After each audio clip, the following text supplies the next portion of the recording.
I imagined a saguaro cactus was big if it was 3 meters tall, but how wrong I was. Try 15 meters instead.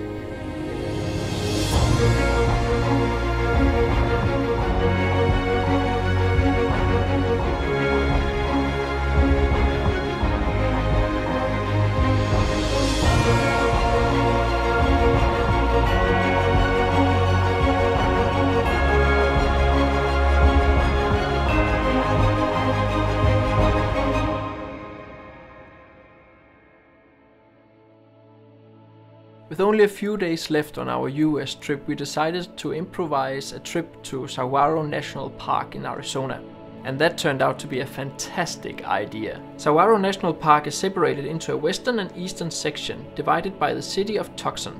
After a bit of research and a visit to the Vista Center, I decided to focus my attention on the western section, since it boasts of large stands of saguaro cactus, creating a breathtaking saguaro forest. In the eastern section there are supposedly a bit further between the cacti.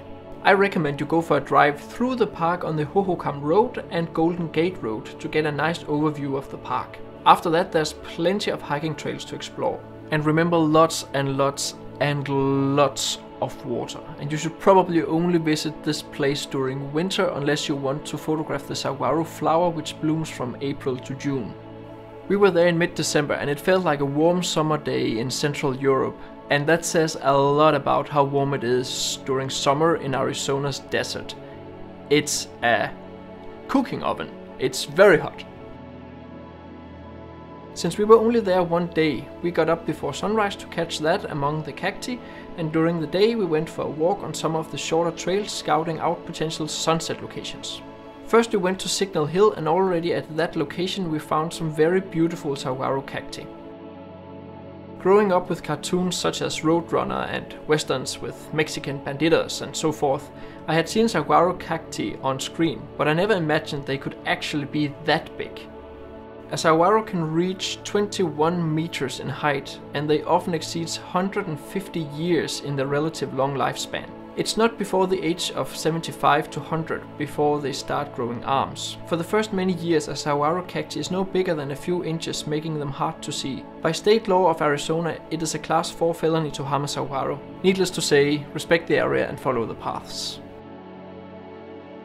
You can move a bit outside the paths, but be careful of the small saguaro and all the other kinds of cacti, especially the cholla cactus. The needles of the cholla cactus have barbs, which makes it really hard to remove them. I know it sounds silly, but for your own safety, bring comb and tweezers as tools to remove the needles, and bring proper footwear. The needles of all these cacti will penetrate through your Nike Free shoes as a hot knife cuts through butter.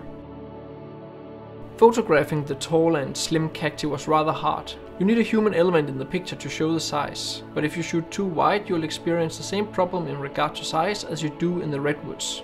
Even with a human subject, the trees and the cacti does not feel that big, so you will have to move a bit back and zoom in instead. There's plenty of other cacti and vegetation you can use to create depth in your picture, so that shouldn't be a problem.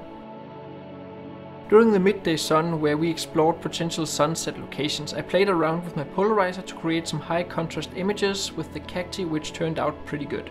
When evening came, we started getting that amazing effect with the backlit cacti where the light is caught in the needles. If you manage to find a dark background, that will make the cacti glow. And this effect is really strong with the smaller cholla cactus. My biggest struggle was to get a clean image. With all the vegetation around, it's really hard not to get a messy picture. For that reason, among others, of course, I would say it's probably worth checking out the eastern section of the national park too. And when it comes to lenses, you will do pretty good with a standard 24 to 70mm.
Thanks so much for watching. I hope you enjoyed this episode.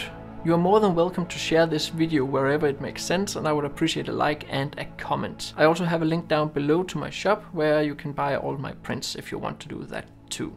The next episode will be the last episode for now from the US Travel series, and in that episode we will visit Joshua Trees National Park in California.